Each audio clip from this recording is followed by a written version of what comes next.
Good afternoon and welcome to Acquiring Customers with me and a little bit of help from the folks at startups.com. My name's Dante St James. We'll be taking you through this webinar this afternoon. Thank you so much for joining us. Just bear in mind that if you do need to jump off this webinar at any stage, or if you're running a little bit late and you might miss a few screens, this will be recorded and provided as a free viewing at YouTube. Just search for Business Station and it'll be on their channel right there.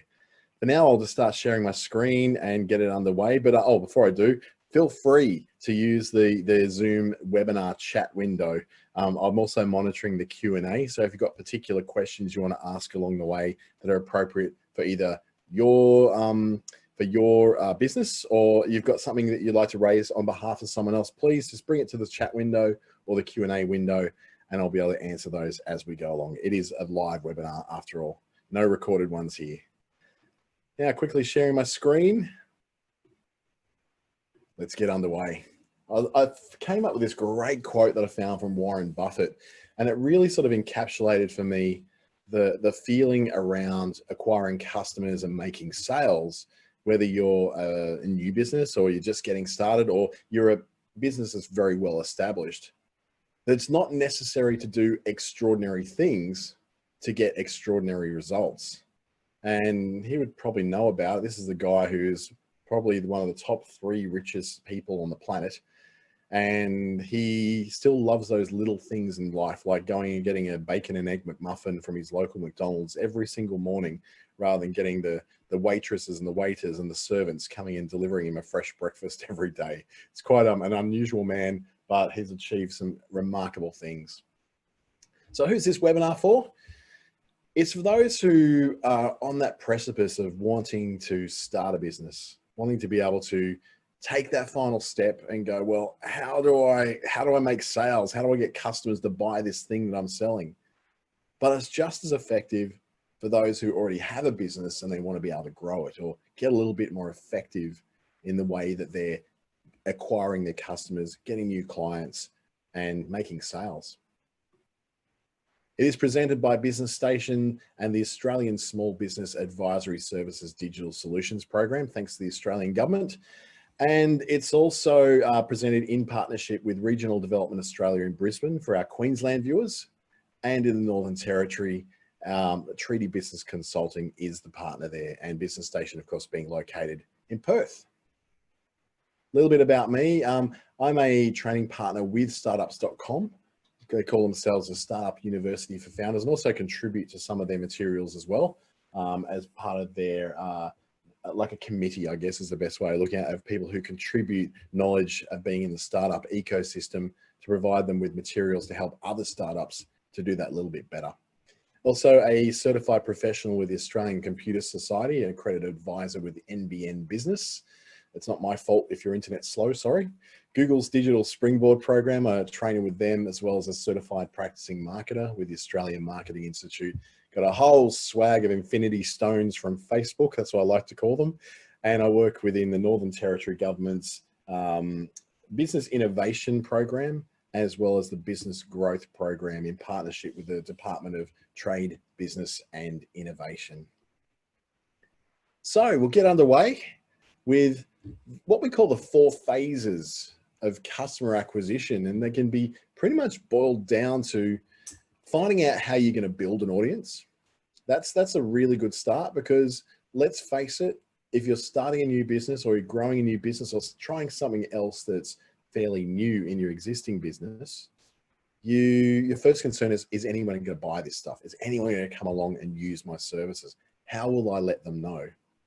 The second phase will be where we're using newsletters to communicate with people we already know and helping to grow that newsletter out a bit. And then the third is the use of social media. Now, many people think that's the first thing you do. It's probably something you're already doing, but in reality, it's not the first thing you probably should do when it comes to growing an initial audience from scratch. And then paid acquisition is the 4th one. And many people think that quite often running ads is the first thing you should do as well.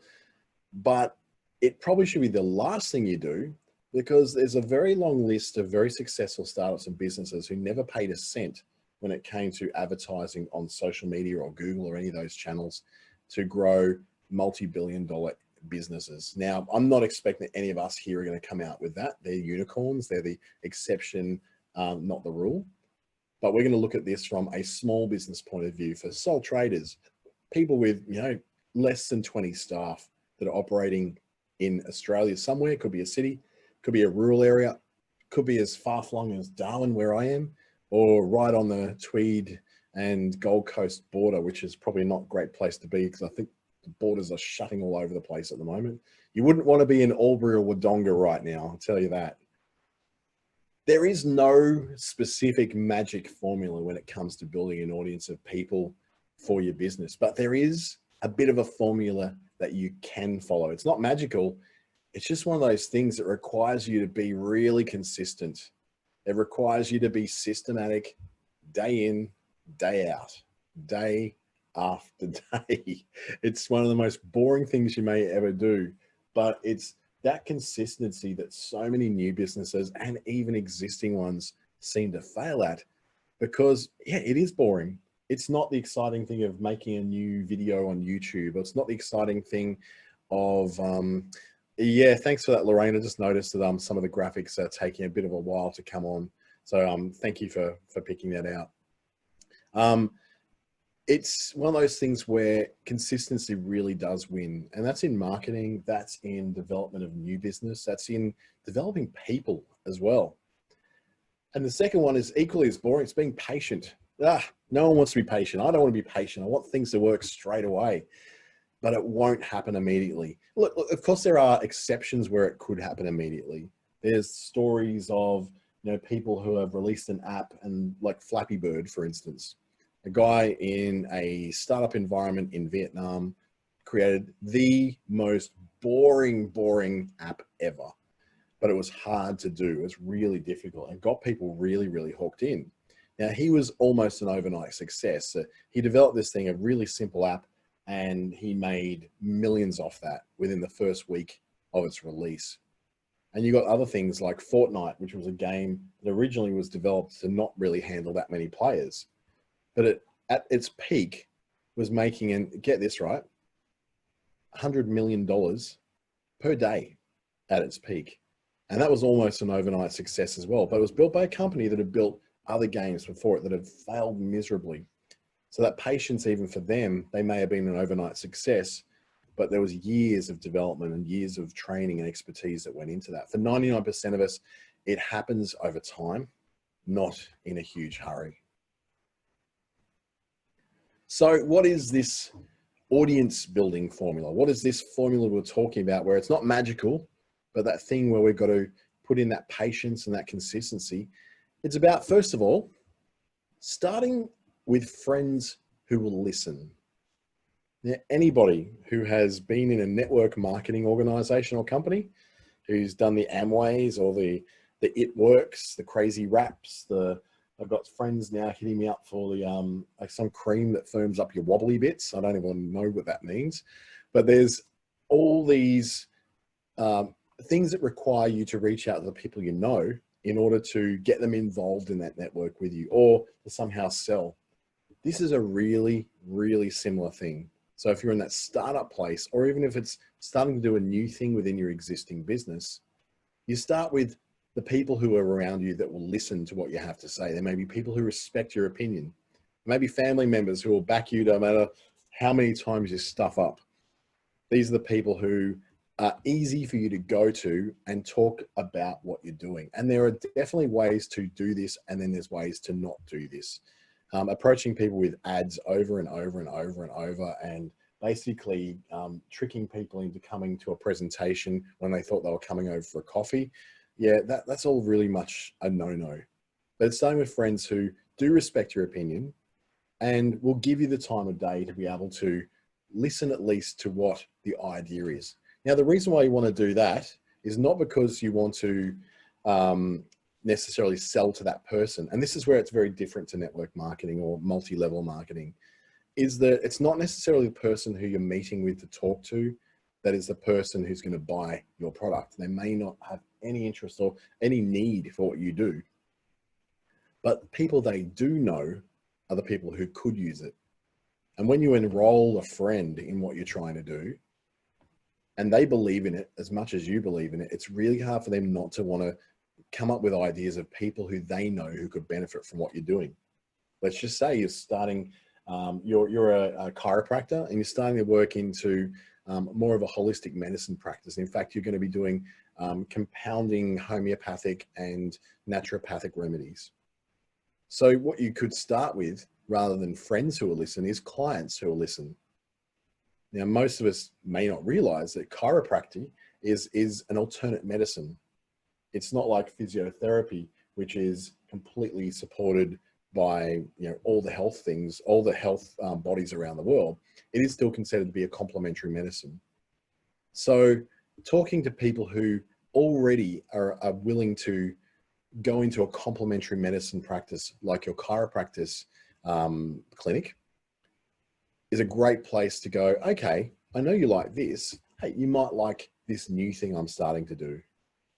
Or let's just say that you are a consultant and you consult with businesses around using the web, digital marketing, using Facebook and Instagram and Google. And then you suddenly are now developing your own agency where you build websites. It's a lot easier for you to start with people who will listen to you because of their relationship with you through your digital marketing work than it is to go and find new people. The next one is you're going to repeat that message again and again and again. And the idea of, when I say a message, I'm not talking about, it's not necessarily a sales spiel. It's not necessarily a, you're repeating the same line over and over and over, but it's developing many of the things that we call an elevator pitch. That idea of, if I was to break it down into what an elevator pitch it is, I am, my business is, you know how, blah, blah, blah, blah, blah. Well, I address that by doing blah, blah, blah, blah, blah. And the person I'm looking for as an ideal customer is blah. Now, there's a really, really great formula you can follow with that. I'm not going to cover that too heavily. It's a little bit general in nature today. But the elevator pitch was designed as a way of saying, if you had Steve Jobs or Bill Gates or someone in a lift with you for 30 seconds, how would you pitch your business? How would you describe his business if he turned around and said, so what do you do? And that idea is to have that ready to go straight out of your mind. So you can go, boom, this is who I am. This is what I do. I solve this problem. And the kind of people I sell this to is these people. It just means that over and over in your head, you know exactly what you're doing. Everybody who works with you knows exactly what you're doing and who you're doing it for.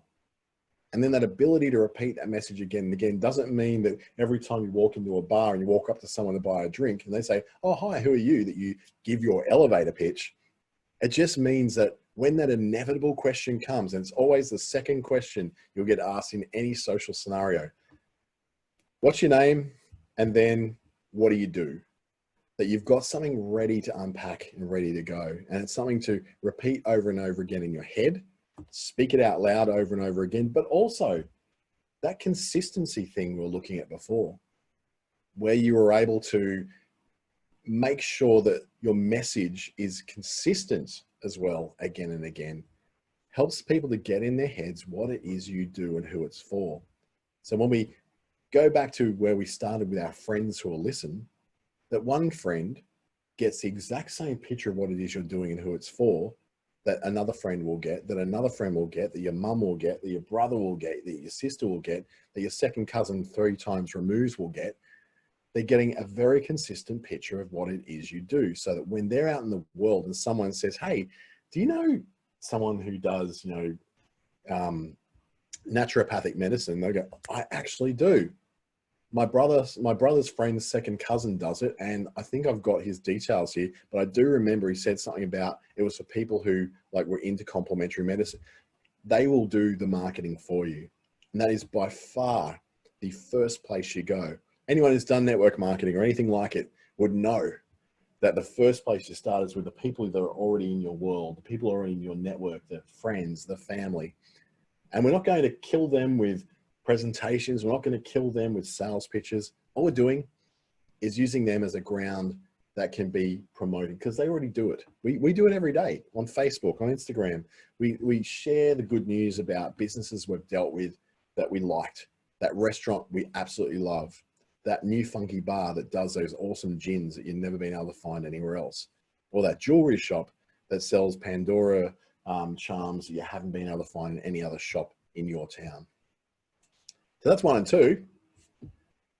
Then we get a focus on getting people to share our good news. And this largely happens through things like social networking.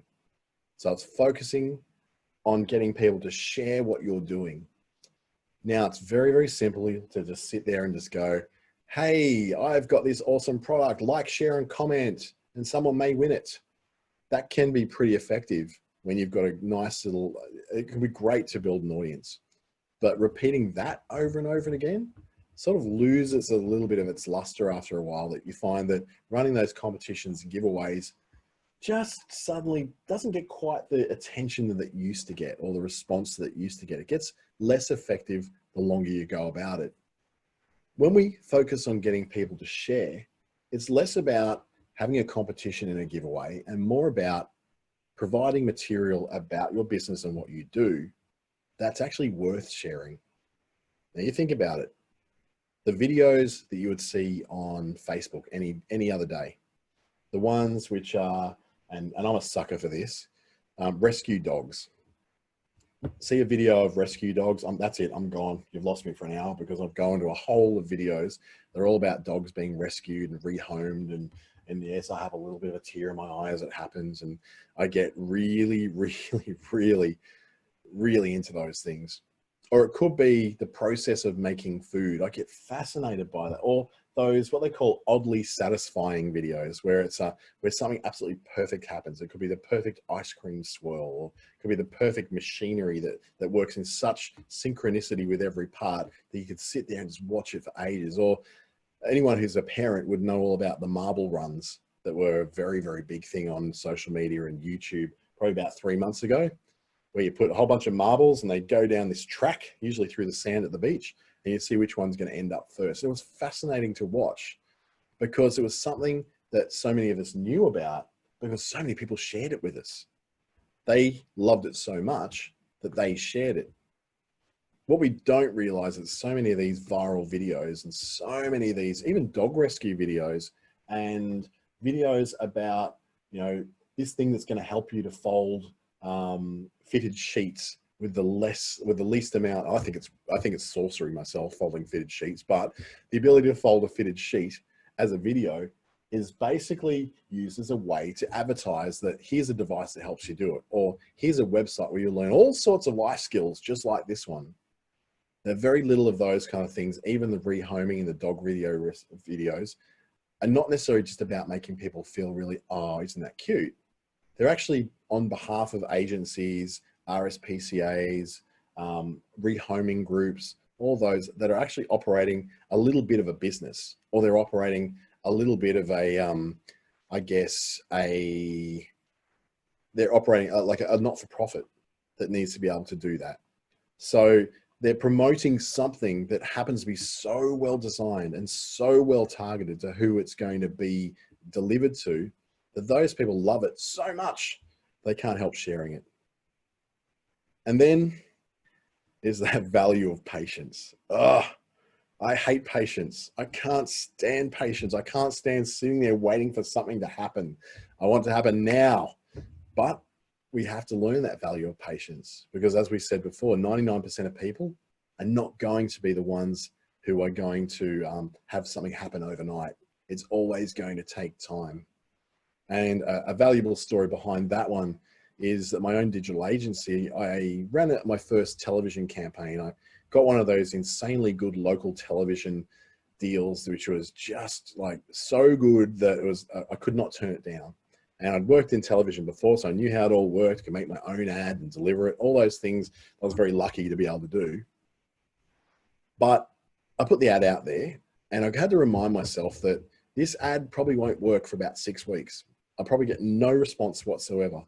It was playing on quite high rotation.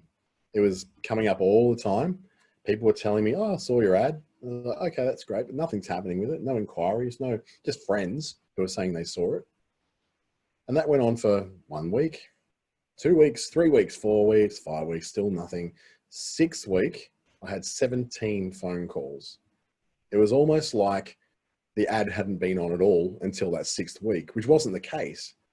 It just showed that I need to be patient to let the message of my ad really sink into the people who are seeing it, and wait for them to have a moment where what I was selling is something that they needed. What I was providing as a service was something that came up and like, yes, we need to do that. Because that ad was designed to not just say, here I am, here's what I do, but it's also about, here's the path to follow to get through. Here's something to learn about what I do.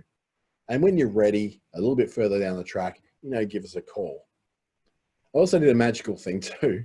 I didn't include a phone number on that ad because I know darn well that nobody's sitting in front of the TV with a pen and paper ready to write down my phone number. So to find me, they had to actually get a bit of effort. They had to go to, jump in and do, they had to go on Google and search for that brand, that brand of Clickstarter, which was my brand, to be able to find it. But that takes time. That takes time for someone to recognize that there was a brand at the end of that ad. It takes time for people to have seen it so many times that actually made it memorable for them. And it can take even longer and longer and longer. We're very fortunate in regional Australia, at least, outside the capital cities, the TV and radio advertising is going a little bit cheaper, or probably not so much cheaper. It's more so that there's less people on it. So you're getting a lot more extra rotation of your ads than what you would normally be getting. So that could be a little bit shorter. The other side of it is that the television audience is getting smaller. So it's taking a little longer to get through because of things like Netflix, YouTube getting a lot more content involved with it, Stan and what other service you got? Amazon Prime, all those different services which are taking people away from more traditional TV. So patience, young Padawan. So let's now break it down in that starting with friends thing. I want you to have a think, even if you have to close your eyes, or you don't. If you're in somewhere where it'd be very embarrassing for you to close your eyes, it might be worth you just going, here's a few ideas of people who I would start with, who won't think I'm a weirdo to talk to about what I do for this business, or they're people who, again, don't think you're a weirdo and trust what you say and have a good relationship with you, but you can talk about an idea for a business that you're just starting up. So are they friends? Are they managing? They might be another business owner. In fact, if you are a business owner now, chances are you know others. We tend to flock together, we business owners. Is it someone in a network? Perhaps you're a member of a chamber of commerce, or a member of a tourism industry group, or perhaps even just a group on Facebook, maybe, of fellow business owners. You can run the idea of what you're doing with your business or the product you're going through them. Even practice your elevator pitch, because they'll know what you're talking about. You go, hey, I've got my little sales spiel that I want to run by you. How's this sound to you? They'll give you great feedback. But better than that, that person will walk away from that conversation, whether you've typed it into a Facebook chat window or whether you've had it at a real networking event. They walk away with a crystal clear look at what it is your business does. And that sits in the back of the mind. When it's in the back of the mind, it can be pulled out at any time.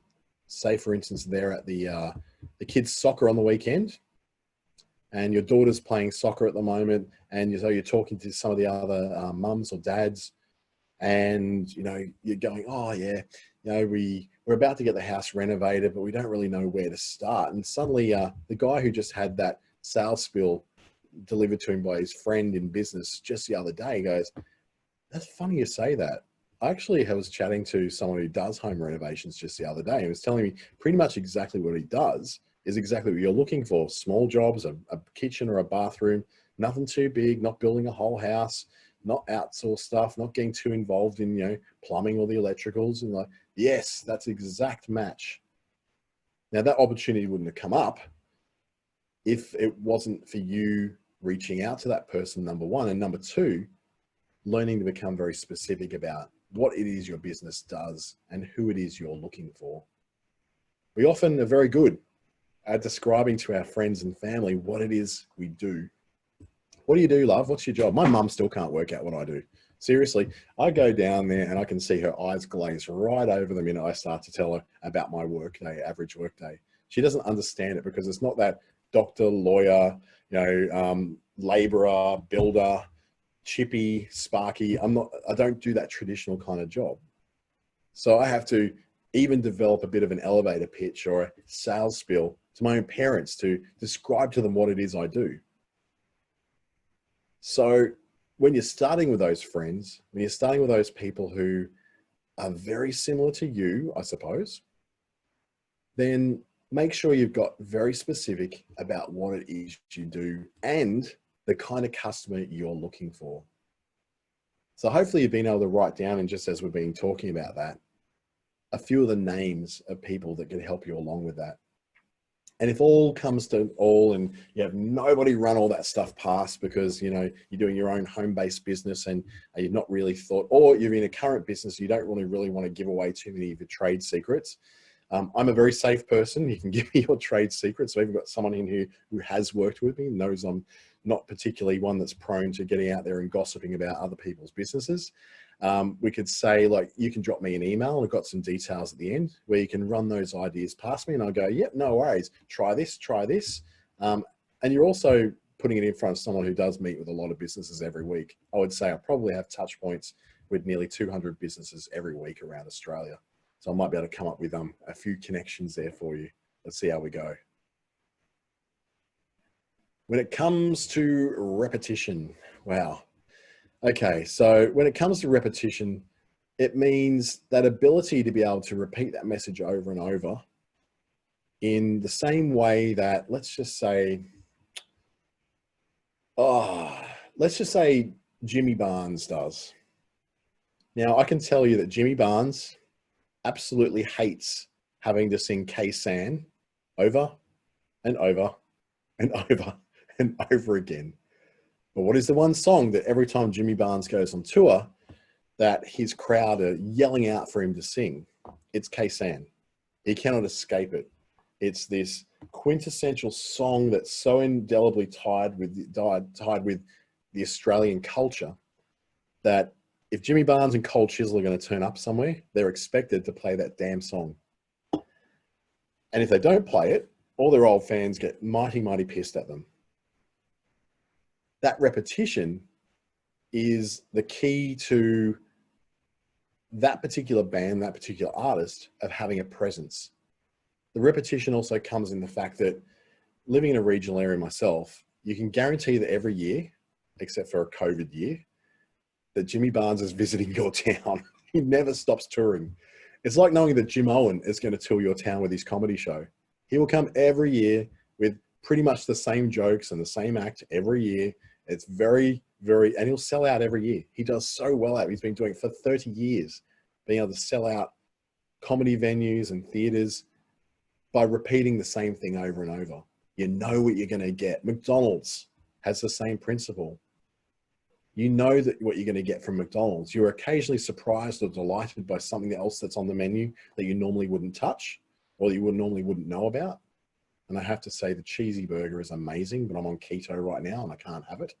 But it was amazing. It's the last burger I had from McDonald's before I went keto, and it was just divine. That repetition is then the ability to be able to pump out the same thing over and over and over. When it comes to the acquiring customers side of this, it means that the first time you meet someone, it's abundantly clear what it is you do. The second time you meet someone, it's abundantly clear what you do. The third time they come across you, it is abundantly clear what you do. And finally, now they have a need for that product. There is no confusion whatsoever. And some of that may come down to the use of your websites, for instance. If you're using a website that has clutters of information all over it, and one of the businesses I work with is a perfect example of that. We've got so much stuff on our website that's hard to tell what we do. because we don't repeat what we do clearly enough and often enough to make it really, really obvious exactly what it is we do.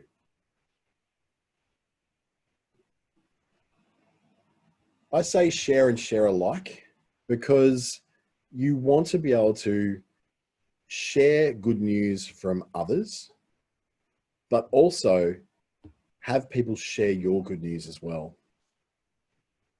Now, if anyone's ever followed an entrepreneur called Gary Vaynerchuk, or Gary V, you may know who I'm talking about. If you listen to podcasts, watch a lot of YouTube videos, he's quite prolific. He produces probably more material on entrepreneurship and business growth than anybody else on the planet. Bob Proctor, who is another one who does a lot of older, but does a lot of that kind of thing as well. They're quite prolific in the kind of materials they put out there. And the only reason why these people have grown as fast as they have online is because people shared their material. And people only shared their material because they made stuff worth sharing. They made material that was, wow, I really want to work with this. Wow, I really like this. Wow, I really enjoy this. It's actually something which I really want to get into. It's something that I really have some kind of affinity with that makes me want to go, yep, I understand this, and I reckon my friends are going to understand this too. They're going to love this material so much that I am going to share it with all my friends, and we're going to have fun bonding over this particular kind of material.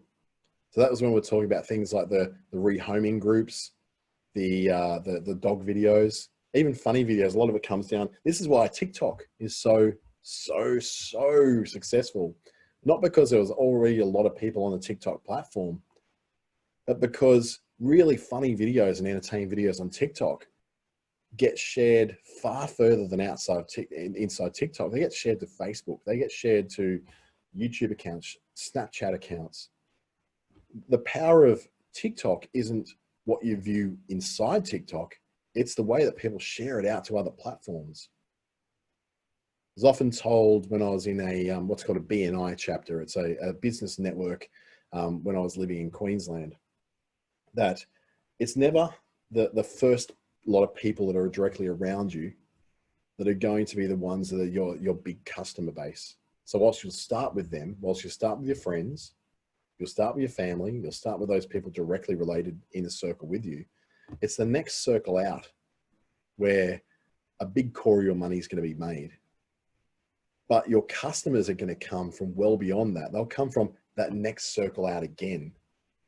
So not the people you know, they're the people that your people know and the ones that they know. A couple of steps away from you. And LinkedIn, you see it as, second or third level connections. Those kind of people are where your massive customer base will come from. They're the people where it's important to have shareable material that's going to reach them. We often complain that, on things like Facebook and Instagram, that organic reach is dead. We can't seem to get anything out there to people that's ever going to reach them and get our message across. And it's not because organic reach is dead.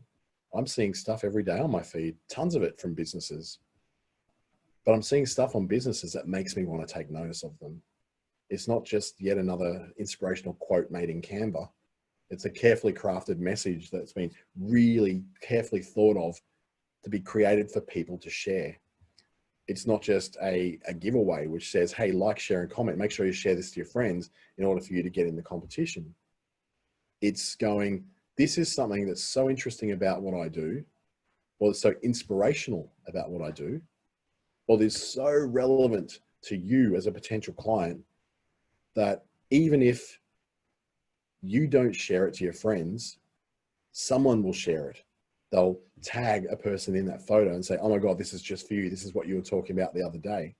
There's so many times where I've had my profile tagged on Facebook as someone who can help someone out with a specific problem, maybe on social media, to the point where I have to get the point now where I shuffle people into a program because I can't possibly get to all those people and help them out with their social media, which has been great for the businesses I work with and for my own business, because it's created quite the little pipeline.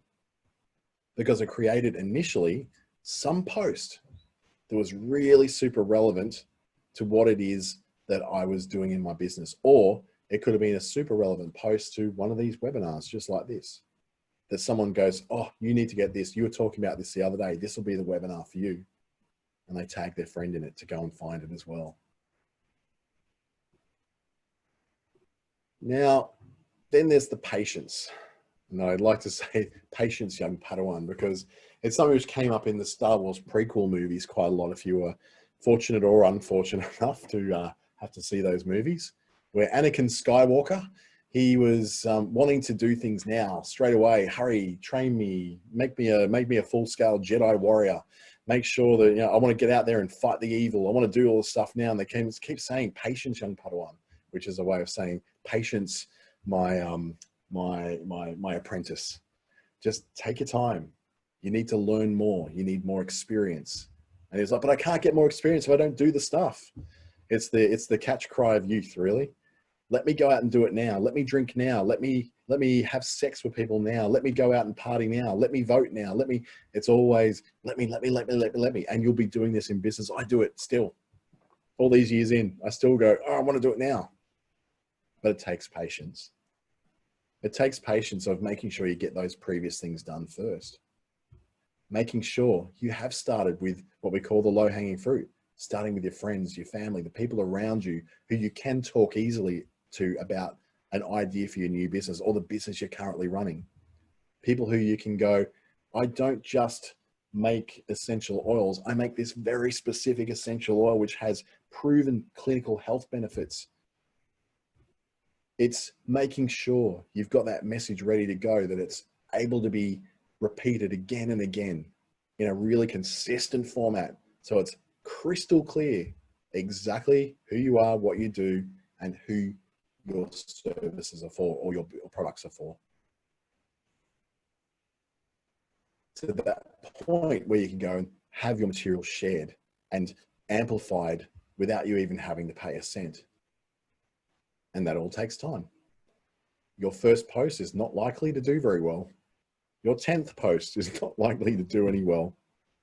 But you keep doing that for 3 to 6 months. And I would say any marketing plan needs to be at least 3 months to get it going, let alone to work.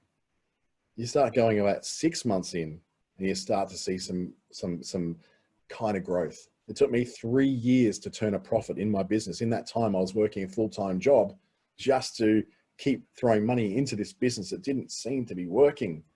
Yet I was around some really good people who kept saying, no, this is how it works. You got to keep doing it, but it will kick in. And you get to year 3 and you watch that thing, and it did. Holy heck, did it what? It grew infinitely. It just grew. Like, I was overwhelmed to the point where I had to put my business under the administration of another business so I could get the work done without having to worry about all the day-to-day running of the business. It was insane. And it just goes to show that that patience factor, it has to be there. The idea of starting a business and making 6 figures within 30 days is completely unrealistic. And anyone offering that to you is a charlatan and selling snake oil. It's not the way business works. You're in a very competitive world. You're up against everyone else who's going to business. By putting your material on Facebook, you're up against 7 million other businesses. 7 million, that's a lot. Not just the ones in your local area either. There's all the ones who are advertising into your local area. That product you want to sell from your hairdressing salon. You go, oh yeah, I'd like to be able to sell these shampoos and conditioners online and make it really easy for my customers. The problem is they can already buy that shampoo and conditioner online. They can buy it online already for probably about 1/3 of what you're charging for it through eBay, Amazon, Wish, a lot of those aggregated marketplaces, AliExpress. So having that patience to develop your product over time, realizing that you're not probably going to make much money in those first 3 years, it's a hard thing to swallow. But some of us have had the ability to have an existing, fairly stable and secure business that was able to help fund the business we really want to do. But when you think about it, that business that you did in the first place didn't necessarily make a lot of money from day one either, especially if you're coming out of full-time job land. You might have been actually very fortunate to come out of a full-time job and bring a clientele across with you. A lot of hairdressers will do that. They'll bring their clientele with them. Massage therapists, much the same. They'll come from under the umbrella of a clinic and move into working for themselves quite successfully. Or you could be in some sort of consulting range where it's digital consulting, or you could be a consulting engineer, anything like that, really. It's not likely that you're going to succeed straight away. It took me 3 attempts to even build a business to get one that actually worked. The first one failed because I just didn't have the stamina. I wanted everything to happen straight away. And I said, nah, it's taking too long, shut it down. The second one was a very expensive failure because I had an idea. I thought it was a great idea. I set out to do it because I had a bit of money behind me to do it. And then I found out later on that nobody actually wanted the thing that I was set up to do. That was an expensive lesson in humility, an expensive lesson in learning to get your financials and your bookkeeping and your taxes really, really well together. So patience is not just a virtue, it's absolutely vital. So I've got a bit of a key takeaway here, and I've taken this from my friends at startups.com. And it says, in order for our early marketing to ever work, we have to commit to sticking to it for 6 to 12 months before we see any meaningful results. That's not the question. That's not the result that everyone wants to hear. That's not the feedback that you want to get from a marketing agency. That's not what you want to hear from someone who you're paying money to get marketing. You want to be able to put your $10 on there into and boost a post and get people just flooding your feed full of requests for your services. It's by and large not going to happen straight away, at least. But by committing to something for that 6 to 12 months before you see those meaningful results, means you are able to iron out the kinks, get your messaging right. And that messaging thing could be a whole webinar just on its own. Messaging about who you are, what you do, and who it's for, beyond just like a very quick off the cuff elevator pitch, is a really complex thing, which I really want to go into. I'm putting together one called Story Brand that's going to be in August. That's going to be all about that. And for me, it personally rocked my world when I came across it. It changed everything I did as a marketer. It changed the approach of every single ad that I produced, every post I made, every website I built for myself, completely just got turned on its head, because it was just such an earth-shattering difference to what I was doing, but so simple that I couldn't help but go, oh my goodness, why wasn't I doing this earlier? It says in there that if we quit sooner than that 6 to 12 months, we're guaranteeing it will fail. That's a pretty stock standard answer. There's no real room for interpretation there. If we don't stick to it for that 6 to 12 months, and I would say 12 months more so now, because as Kirsty mentioned in the chat, we had a little thing called COVID-19 popped up, and it's kind of put a 6-month delay on life, on the world. So at least 6 months. If Victoria keeps going the way it's going, it could be a whole lot longer than that. But if we jump out sooner than that because we're bored, or because it doesn't seem to be working, or it's not working fast enough, and my husband is demanding that I have a return on investment coming from this, you're going to fail. It's absolutely guaranteed you're going to. And by fail, I mean, not so much that you're not getting 1 or 2 customers here or there and getting a whole bunch of people saying you're really sweet and cute and nice and your posts are really entertaining. It'll fail as a business, because without sales, you have no clients. Without clients, you have no revenue, and without revenue, you have no business. And I've learned that the hard way in the past, and I'm also looking forward to telling my story about that late this month. You have to be all in, or you're all out. There's no in between. It's not even optional. Marketing is not optional.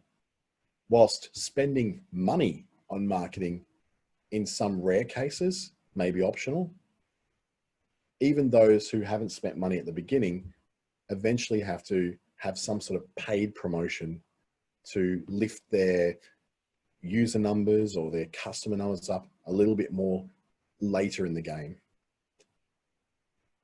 It's kind of simple. You got to be all in or all out, and it's going to take a while.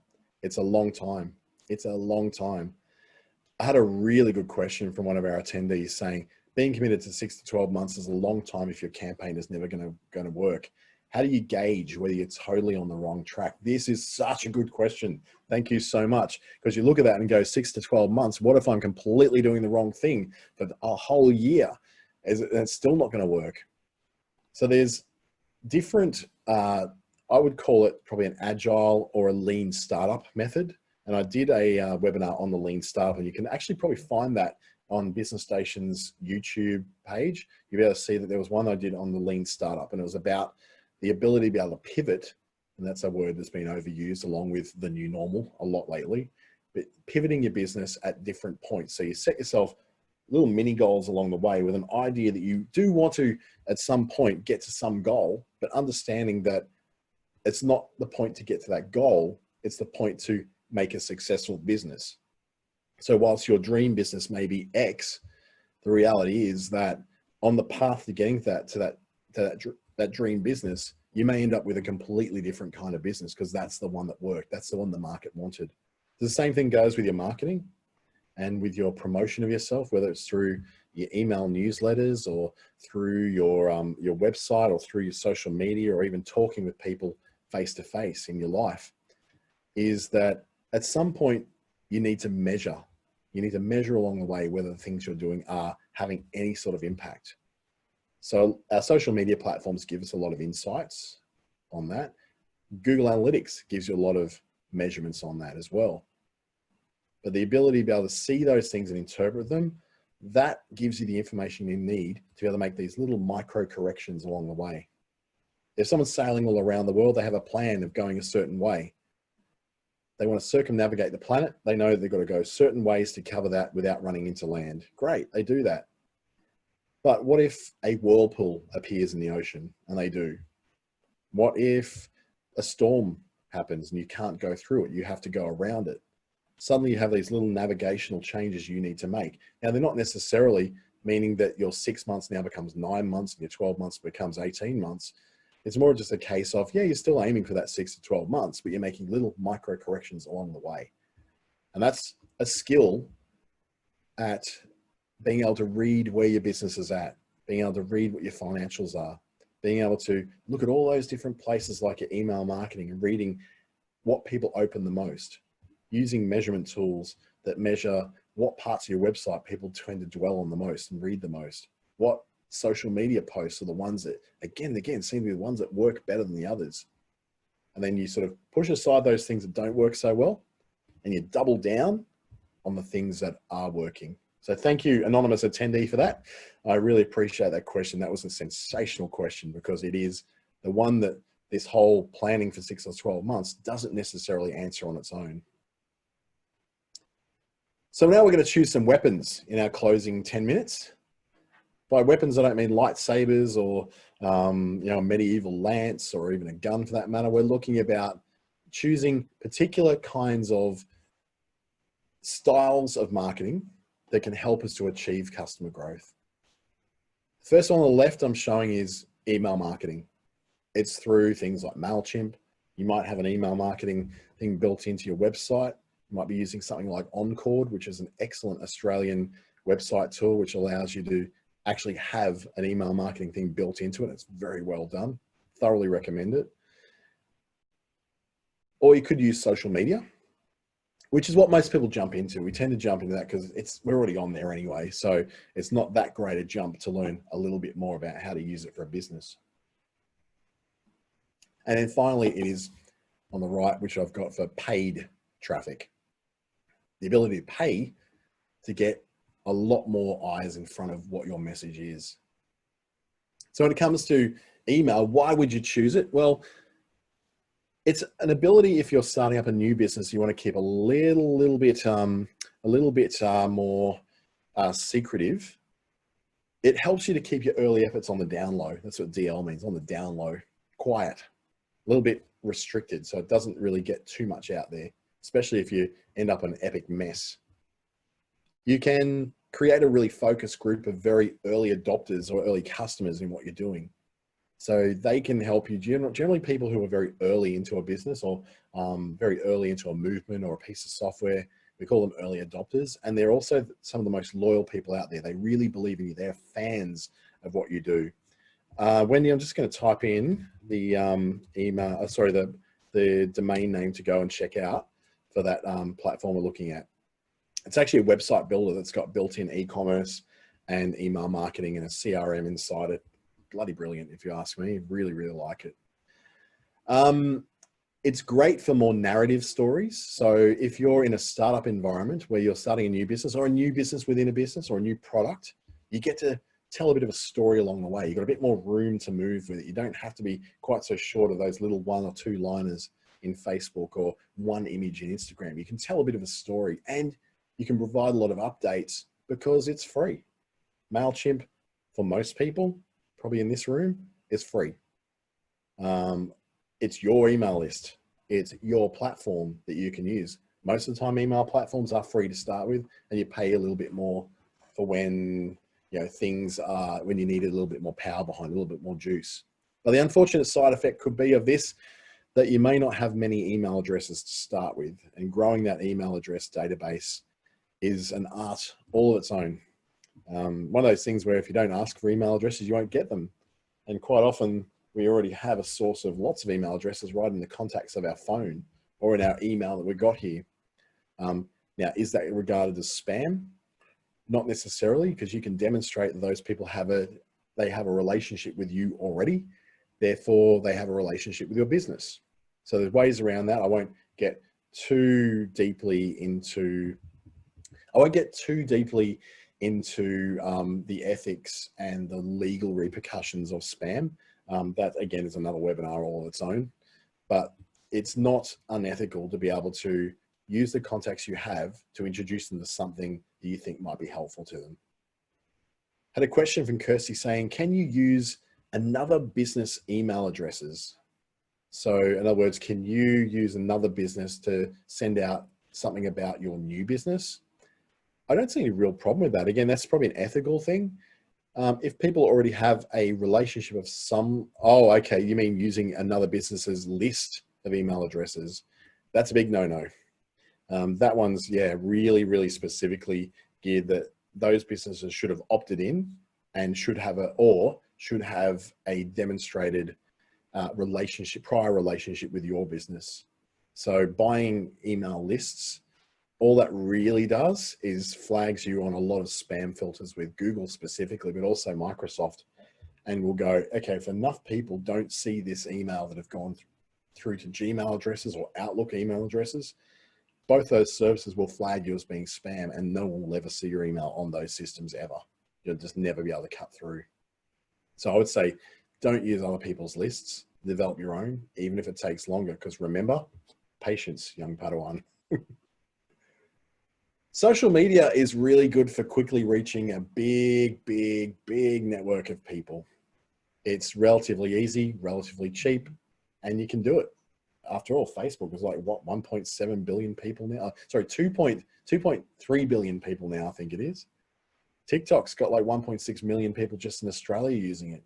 When it comes down to Facebook in Australia, looking between 18 million people now that COVID's in there. It used to be 15 to 16. It grew remarkably this year. It's great for getting feedback, for having conversations, starting to ask questions of people who are connected to you and having a chat with them, whether it's in private inbox or whether it's in the public sphere as well on a post. Yeah, it's free. That's helpful. The social media is also free. But a disadvantage could be that you might have a very small social network. I was just in here with a guy just previously, actually, that for this, which was, he was saying that, well, I don't want to be present on social media, but I know my business needs to be on social media. So it's very hard to get that minimum amount of people liking your business page on Facebook if you don't invite anyone because you don't want to be connected to anybody. Not impossible, but it is difficult. And social media is considered to be not particularly private, if that matters to you. So in terms of privacy, I'm talking about the things that you post are out there for the world to see. It's not in a limited network of people. It's out there for anybody to be able to see it. They don't necessarily have to be followers of your network, of your page, to be able to see what you've been posting. When it comes to paid though, yes, it is the fastest way to guarantee traffic because you're forcing people there. You've got control over it. You can turn it up, you can turn it down. It's like the fire hose. You can turn the fire hose up to be just delivering leads, and you can bring it back a bit and spend a bit less and not so many leads. You can access people who are outside your general social network. So if you're not connected to a lot of people on social media, you don't have a lot of followers, this is the way to get to more of them. You can scale it up really quickly because the only thing holding you back is your talent at writing a good ad and your ability to pump money into the system. Yes, it does cost money, but perhaps the other thing to look at is that there's no guarantee that even if you targeted traffic through something as powerful as Facebook's ad platform or as powerful as LinkedIn's very targeted ad platform and their Sales Navigator product, that it doesn't guarantee that traffic is going to be helpful or even vaguely interested in what you do. It just looks at the people who are sort of most likely to be kind of sort of interested in what you do based on their behaviors and what those platforms know about them. But we can't guarantee that on any social network or even on Google that the traffic coming through is going to be helpful to you or able to make money. We talk about newsletters just briefly. We'll talk about things like your email marketing through MailChimp. If you are using MailChimp and you find it really confusing to use, I'll recommend another system called MailerLite. It's around about the same cost. Also gives you access to a lot of free stuff as well. But MailerLite is what I think way easier to use. Like people get up and running on it way quick. I've just typed the name of it into the chat window. Please consider using something other than MailChimp. MailChimp's become like this Frankenstein system. It's got so much clunked onto it now that it's actually becoming really difficult for people who are new to it to use. Whereas MailerLite has a very defined path through where you sign up, you get started, you do this, and then step 2, do this, step 3, do this, and it makes sense. There's many other systems that are better than MailChimp, which is that MailChimp were kind of the first there. So they've got the market share with small businesses. We seem to like it because that's what, these free webinars tend to do. Yes, Nernal, that's really good. You got a MailChimp email marketing campaign as well. It's very popular. So that's why a lot of webinars will be about it. And so many small businesses are using it. There's a lot of information out there to help you. Active Campaign is something that Beth is using. It's a paid one. It can be a bit complex to get started, but it has so many features you come across the more you use it. Absolutely. In fact, Active Campaign, even more so than MailerLite and MailChimp, is what we call an email marketing platform. It also handles marketing automation. So you can set certain triggers along the way that go, if this person has opened up this newsletter, then wait 3 days and send them a follow-up email. Or if they didn't read that newsletter, wait 1 week, then send them a repeat one with a little bit more. And that is HubSpot too, does the same thing. That's how it works. It's essentially an email marketing platform, an email marketing automation platform. So your Active Campaigns, Constant Contact, HubSpot, there's tons of them out there. There's so many of them, and they all tend to really help out with talking to each other. And the other good thing I'd like to put forward about Active Campaign, it's an Australian invention. Came from Australia. I think it's Melbourne based. So it's just, you get a lot nicer support from it. It's really good. That can be very pricey. With social media, where you need to be really is you need to be where people are. So I'd start with your Facebook. Get on Instagram because it's a really easy one to get. I know it's a little less complicated than Facebook when it comes to its marketing. Because after all, what else can you post on there except for a picture and a video, really? There's not much else you can do with it. So be on there. One I would say to consider, if you've got a business, whether it's got new products or it's a new business that doesn't quite have its products yet, put your business on Google My Business. Go to business.google.com and claim your business profile on there. It is absolutely vital to do that. It is amazing the difference it'll make in people being able to find you, particularly if you're a business that sells to other local people. Not as useful for people who are selling outside. You have to become quite a recognized brand for it to be useful that way. But if you're selling to other local people, absolutely, Google My Business is where you need to be. And it is a social network because you can post to it. People can contact you through it, leave reviews through it.